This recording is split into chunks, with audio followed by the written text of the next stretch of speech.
मराठा साम्राज्य। मराठा साम्राज्य, पहले इसका भूमिका जान लेते हैं। मुगल शासनकाल के उत्तरवर्ती दौर में वर्तमान महाराष्ट्र और उसके आसपास के क्षेत्र में मराठों के रूप में एक सशक्त क्षेत्रीय शक्ति का उदय हो रहा था। उसके साथ उत्थान के पीछे तत्कालीन परिस्थितियां और कुछ अन्य कारक उत्तरदायी थे। धातव्य है कि भक्ति आंदोलन के दौर में मराठा क्षेत्र का उल्लेखनीय भागीदारी हो रही थी।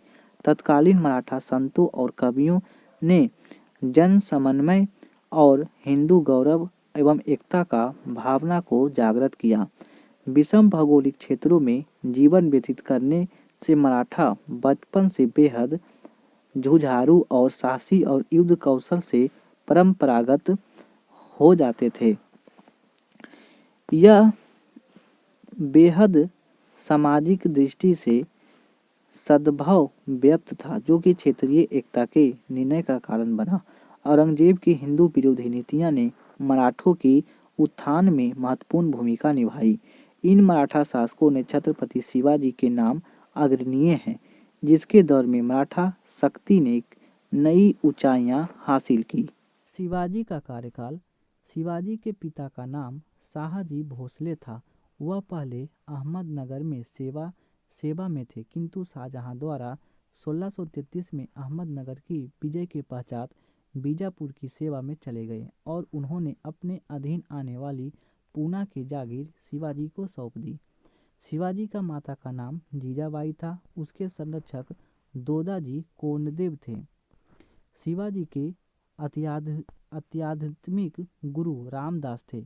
उनके विचारों के चलते शिवाजी ने व्यक्तित्व को व्यापक दृष्टिकोण प्राप्त हुआ। दादोजी कोंडदेव की मृत्यु के बाद शिवाजी को पुनः जागीर का कार्यभार संभाला।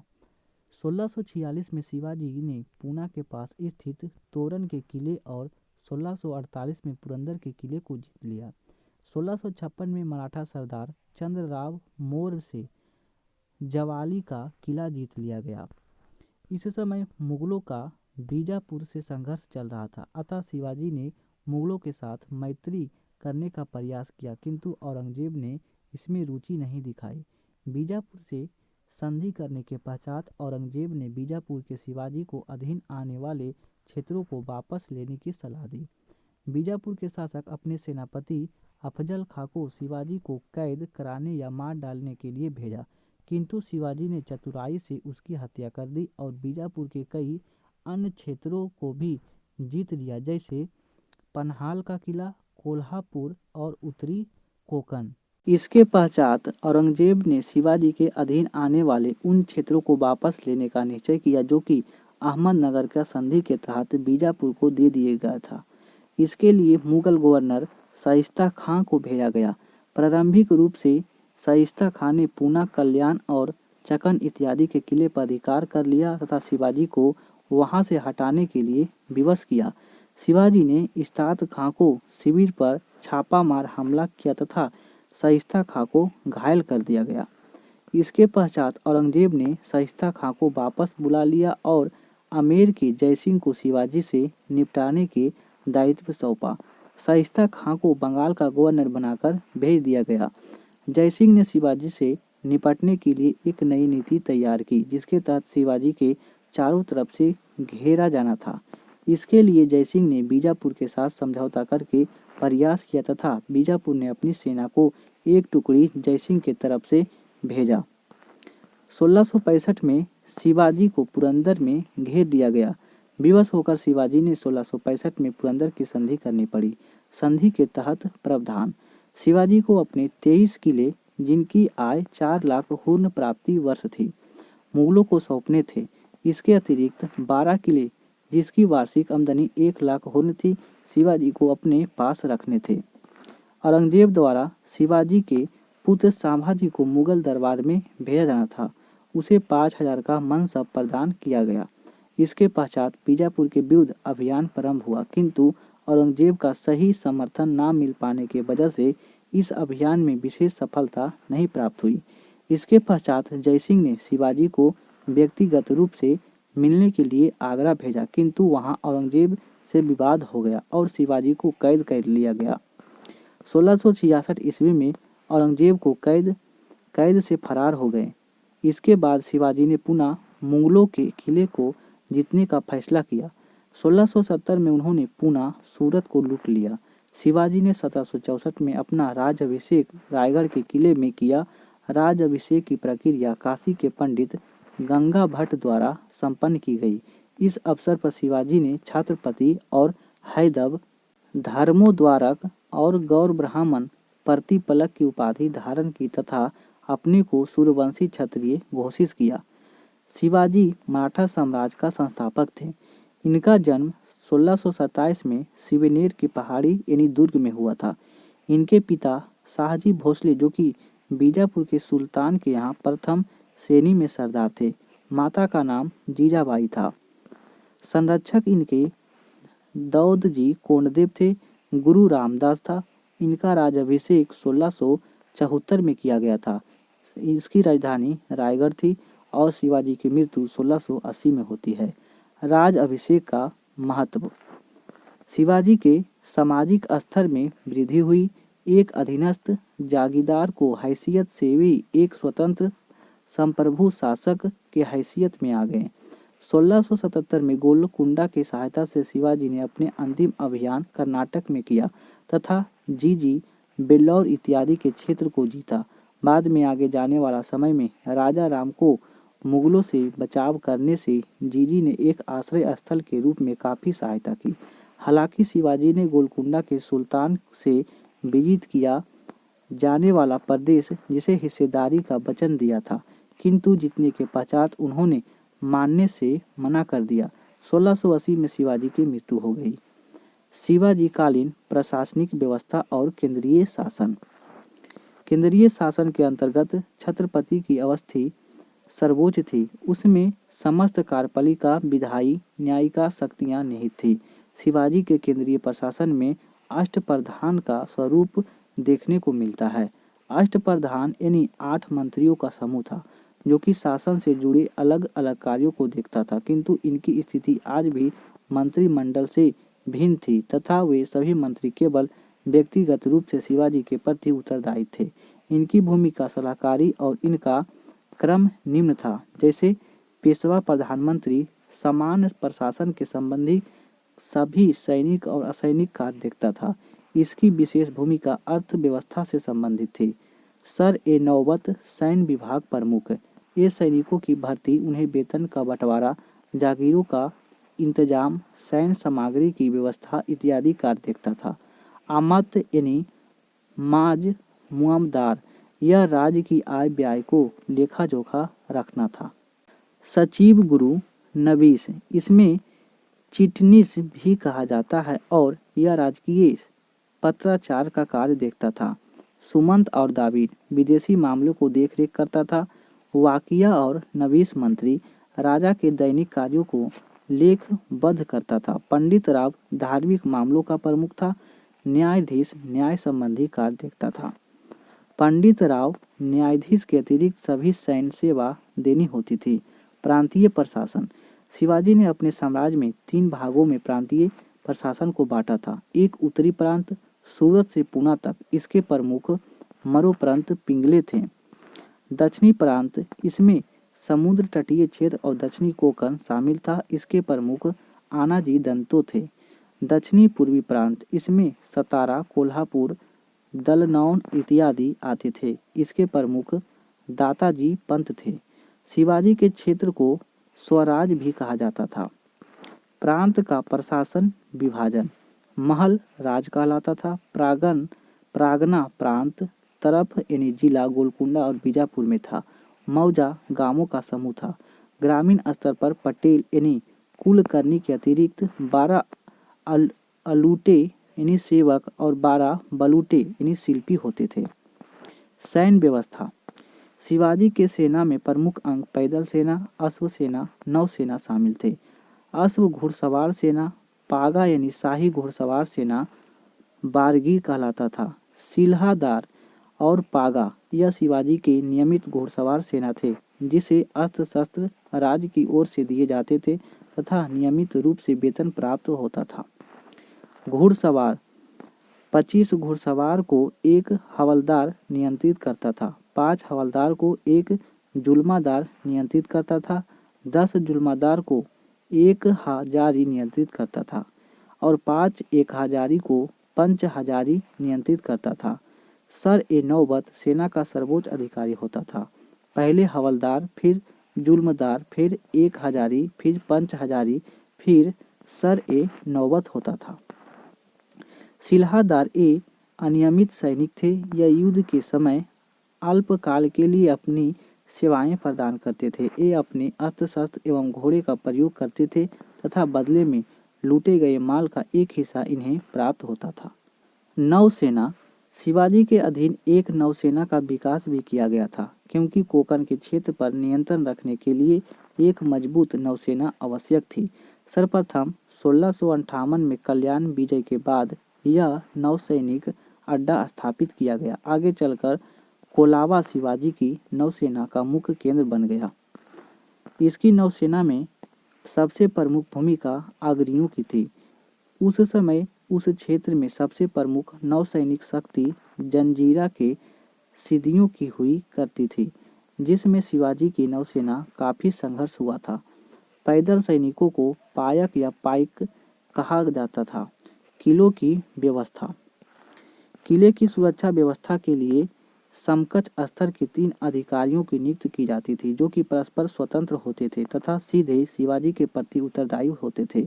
हवलदार यह किले के आंतरिक प्रशासन को देखरेख करता था।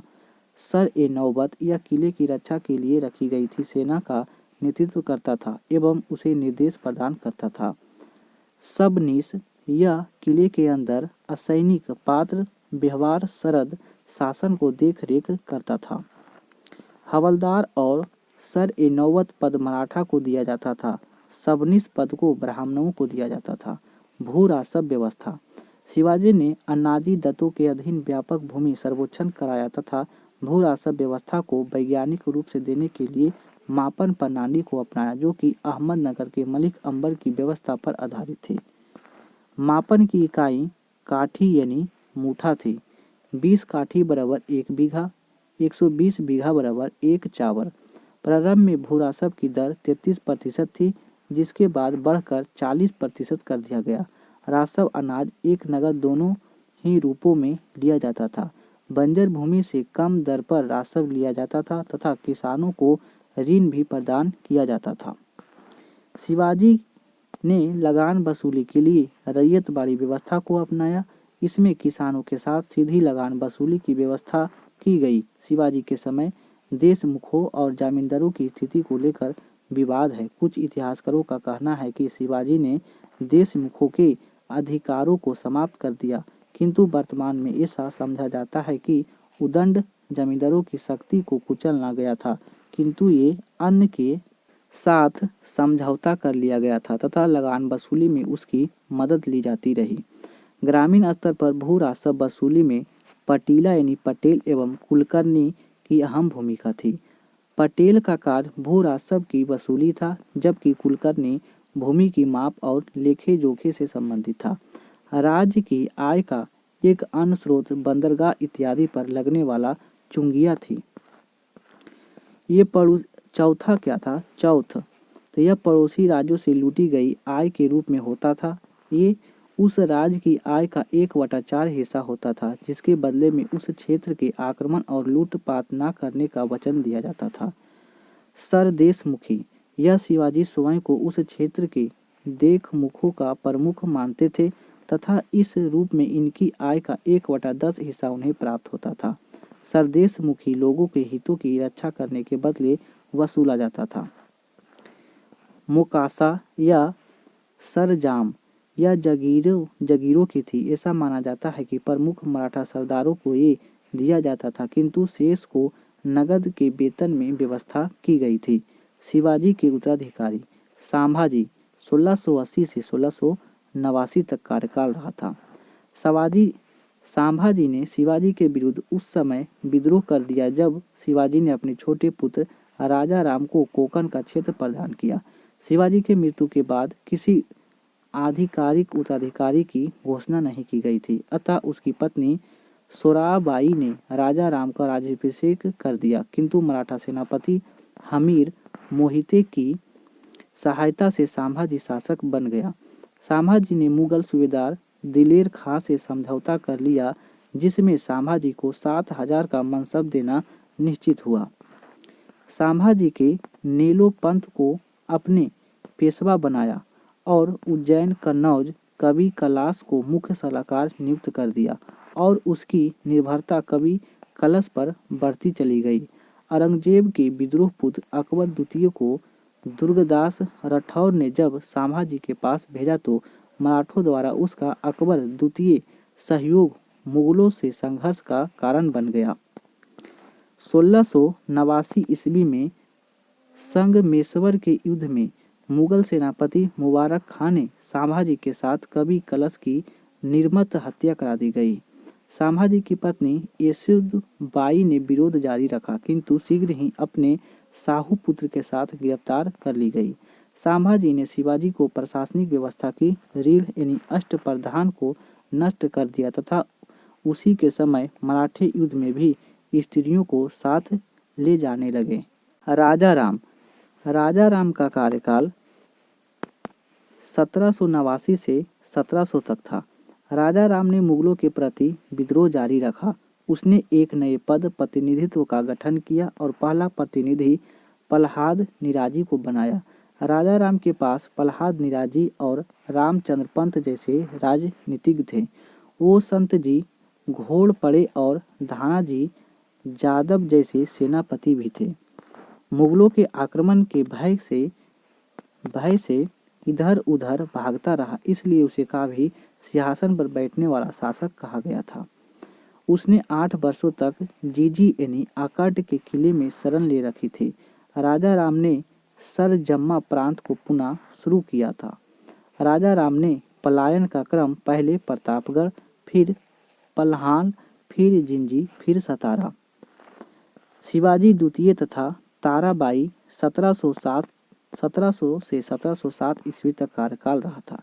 राजा राम की पत्नी ताराबाई ने अपने पुत्र शिवाजी द्वितीय को संरक्षिका बन मुगलों के विरुद्ध संघर्ष जारी रखा। मराठों ने पन्हाला और सिंहगढ़ आदि किलों पर पुनः कब्जा कर लिया तथा सूरत और भड़ौच भी लूट की। दक्षिण कर्नाटक में ताराबाई का प्रभाव बढ़ता चला गया। 1700 से 1707 के दौर में मराठा स्वतंत्र संघर्ष के नाम से जाना जाता है। खफी खां जैसे इतिहासकार ने ताराबाई की अत्याधुनिक प्रशंसा की है। 1707 में औरंगजेब की मृत्यु के बाद मुगल मराठा संबंधों में नए अध्याय का प्रारंभ होता है। साहू, जिसका कार्यकाल 1707 से 1749 तक था, साहू को मुगल कारावास में औरंगजेब की पुत्री जीनत उल निसा ने पाला था।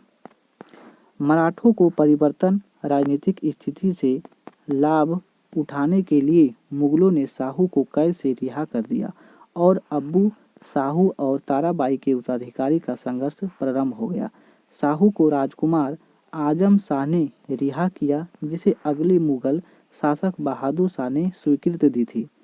उत्तराधिकार के संघर्ष से पहले ताराबाई का पलड़ा भारी था, किंतु बालाजी विश्वनाथ के जुड़ने से स्थिति बदल गई और बालाजी विश्वनाथ ने बड़ी चतुराई से धानाजी जादव को अपनी ओर मिला लिया। 1707 में खेड़ा के युद्ध में ताराबाई को साहू से पराजित होना पड़ा। विवश होकर ताराबाई पलहन की ओर चली गई और अब कोल्हापुर में ताराबाई और उसके पुत्र का प्रभुत्व स्थापित हुआ तो सतारा में साहू के राज्याभिषेक करवाया गया। मराठा शक्ति का विस्तार और प्रथम 3 पेशवा जैसे पेशवा बालाजी और विश्वनाथ 1713 से 20 तक। बालाजी 1696 में पूना के सभासद थे, बाद में सर सूबेदार बन गए। धातत्व है कि इस समय औरंगजेब यहाँ डटा हुआ था, तो संभवतः बालाजी ने उसे रसद आपूर्ति में सहायता की, इसलिए औरंगजेब ने उसे कार्यवाही नहीं की। साहू को गद्दी दिलाने के बाद साहू सतारा से ताराबाई कोल्हापुर से शासन कर रही थी। साहू ने एक नए पद सेनकर्ते ने सेना को संगठित करने वाला का सृजन किया और बालाजी को पद को सौंप दिया। मुगल प्रशासक फर्रुखसियर के तख्त पलट में बालाजी ने सैयद बंधु को साथ दिया, जिसके तहत एक संधि हुई जिसमें प्रावधान था कि शाहू को शिवाजी का स्वराज सौंप दिया जाएगा। मराठों द्वारा जीते गए प्रदेशों को भी शाहू को दे दिया जाएगा। दक्कन के क्षेत्र में मराठों का चौथ सरदेश मुखी का उत्तराधिकार होगा, जिसके बदले 15,000 मराठे घुड़सवार मुगलों की सेवा में रहेंगे। कोल्हापुर में शंभूजी द्वितीय को शाहू पेंशन नहीं करेंगे। मराठा प्रति वर्ष 10 लाख रुपया खिराज देगा। शाहू को माता एवं रिश्तेदार को रिहा कर दिया जाएगा। तख्त पलट के बाद शासक रफीक उद रजात ने इस संधि को स्वीकार कर लिया। रिचर्ड टेम्पल ने इस संधि को मराठों का मैग्ना कार्टा कहा है।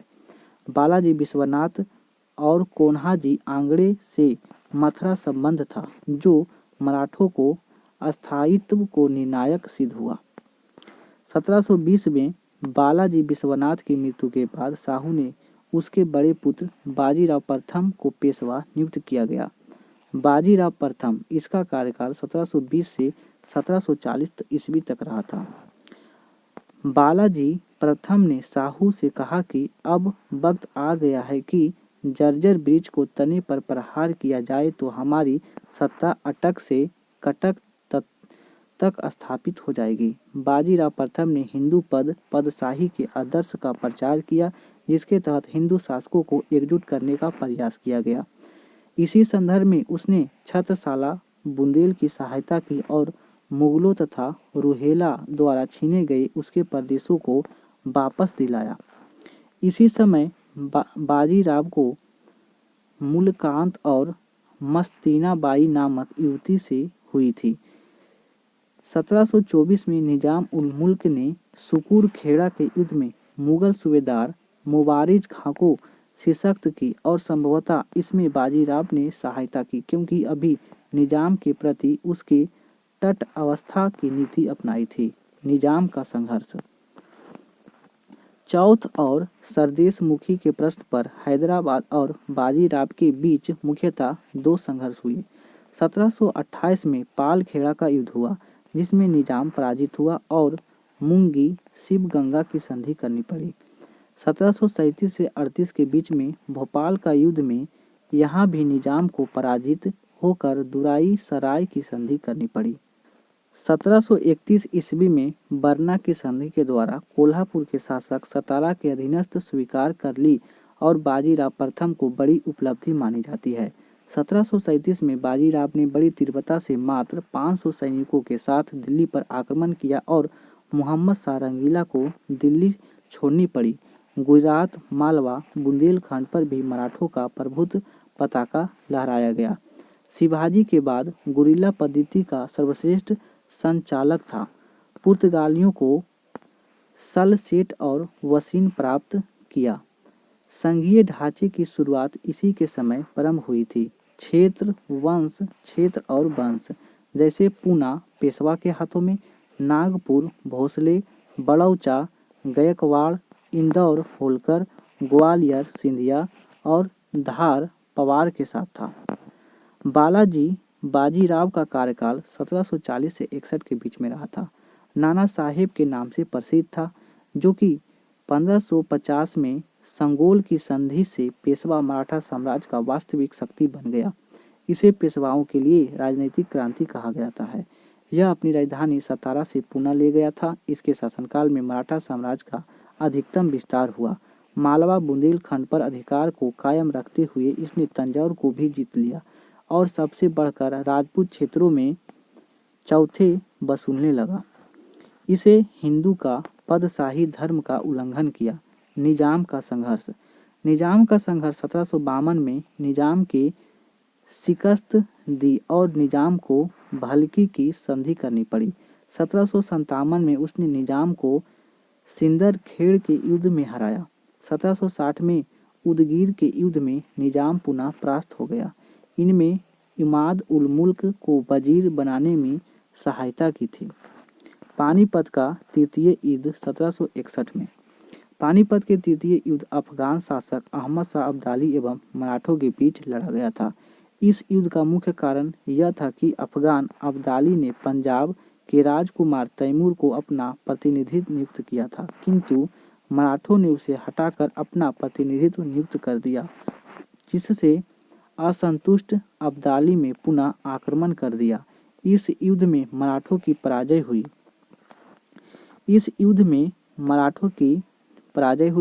इस युद्ध का नेतृत्व पेशवा बाजीराव का चचेरा भाई सदाशिव भाऊ एवं पेशवा का पुत्र विश्वास राव कर रहे थे।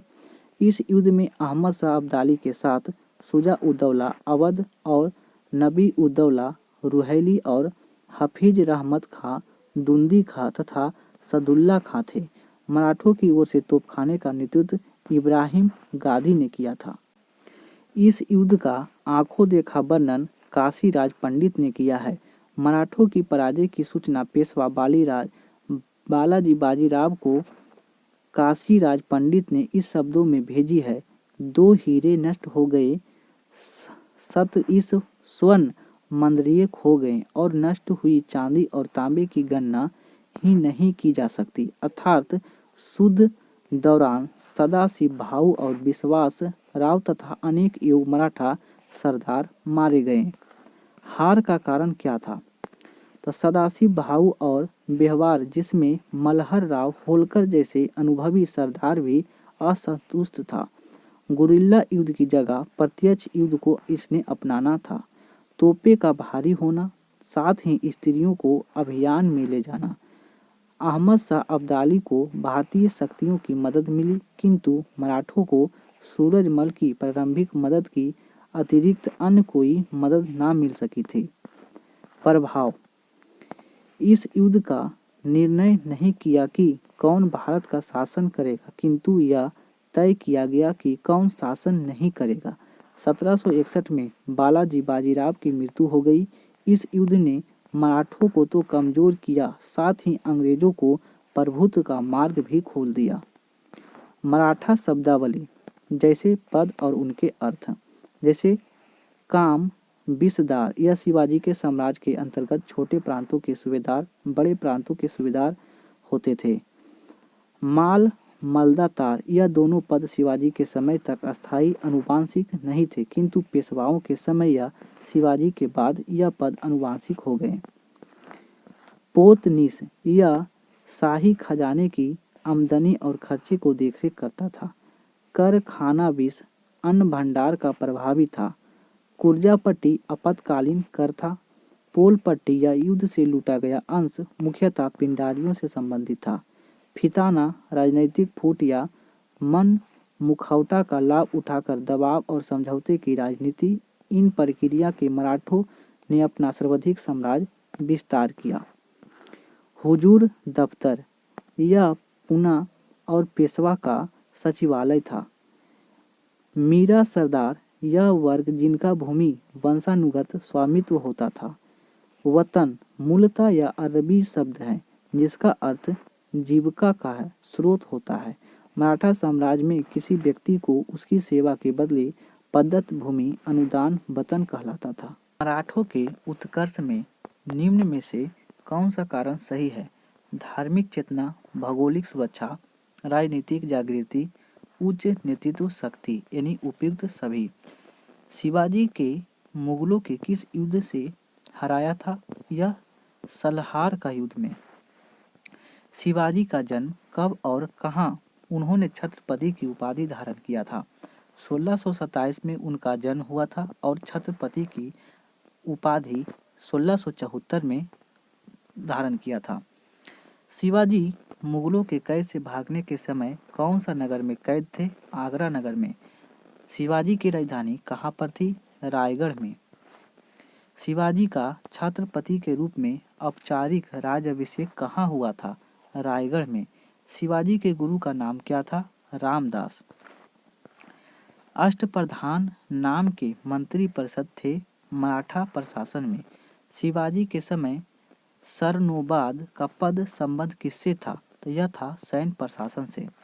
शिवाजी के अष्टप्रधान जो सदस्य विदेशी मामलों को देख रेख करता था, वह था सुमंत।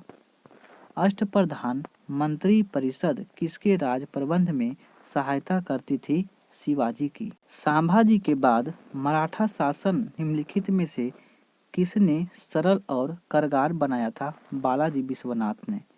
निम्नलिखित में से उनके शासनकाल क्रम व्यवस्थित कीजिए।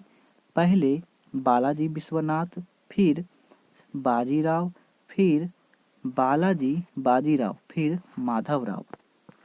निम्न में से सही कालक्रम को रखें। पहले संभाजी, फिर राजाराम, फिर शिवाजी द्वितीय, फिर छत्रपति साहू जी। कथन ए 1750 तक मराठा साम्राज्य पेशवा का अध्यक्षता में एक परिसंघ बन गया। साहू के उत्तराधिकारियों पेशवा की इच्छा पर निर्भर थी। ए और आर दोनों सही है तथा आर ए का सही व्याख्या करता है। किस समय मराठा नाचीज हो गया और पेशवा वास्तविक शासक? बालाजी बाजी राव के समय। औरंगजेब की मृत्यु के समय मराठा नेतृत्व किसके हाथों में था? ताराबाई के हाथों में।